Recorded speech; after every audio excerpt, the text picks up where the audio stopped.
మా బాధ మేము చెప్పుకుంటుంటే కొంతమంది పనికిమాలిన నా కొడుకులు మరి మీడియాలో వస్తుందో రాదో నాకు తెలియదు కానీ కింద కామెంట్లు దోల తీరిందా మీ సరదా తీరిందా అది తీరిందా అని మా బాధ మేము చెప్పుకుంటున్నాం. మీరు కామెంట్లు పెట్టిన ప్రతి ఓడికి చెప్తున్నా, నీకు రేపొద్దున ఇంట్లో ఏదైనా ఇబ్బంది అయిన రోజు ఆర్టీసీ బస్సు నీ గుమ్మంలోకి రాదు.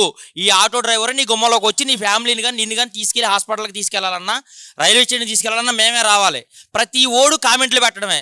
మేము మా బాధ చెప్పుకుంటున్నాం. మా బాధలా చూడండి దీన్ని. రేపు పొద్దున మీకు ఇదే పరిస్థితి రావచ్చు ఏదో విషయంలో. కింద ఎదవ కామెంట్లు అనమాట. దోలు తీరిపోయిందా ఆ గవర్నమెంట్, మేము జగన్ గవర్నమెంట్ ఉన్నప్పుడు మీకు బంగారులా చేశారు. ఏ గవర్నమెంట్ ఉన్నా మా బతుకులు ఇంతే, మేము రోడ్డు మీద బతకాల్సిందే, మా బతుకు మమ్మల్ని బతకనమని మాత్రం అడుగుతున్నాం. దీని కింద ఎవడన్నా కామెంట్లు పెడితే ఆడు నిజంగా అన్నం తిని ఉడితే కామెంట్లు పెట్టడం. 15,000 ఇస్తాం మీద మా స్పందన. మేమైతే హ్యాపీగా లేము తమ్ముడు, మేమైతే హ్యాపీగా లేము. ఎందుకంటే మేము డబ్బులు అడగలేదు గవర్నమెంట్ని.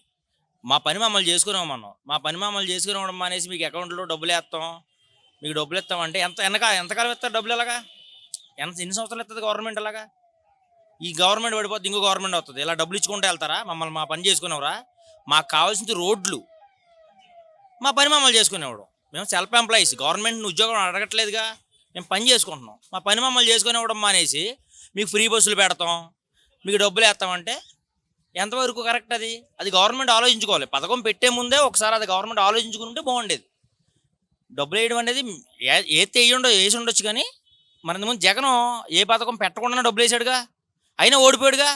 ఫ్రీ బస్సులు పెడితే గవర్నమెంట్ వస్తుంది లేదా ఓడిపోద్ది అనుకుంటాం, పొరపాటు. జనానికి కావాల్సింది విద్య, వైద్యం, తాగునీరు, సాగునీరు, రోడ్లు, ఇవి కల్పించాలి గవర్నమెంట్లు ఎప్పుడైనా సరే. అంతేగాని మీకు డబ్బులు వేస్తాం, మీరు ఇంటికాడ కూర్చోండి సమ్మర్ బదులు చేస్తారా జనాన్ని?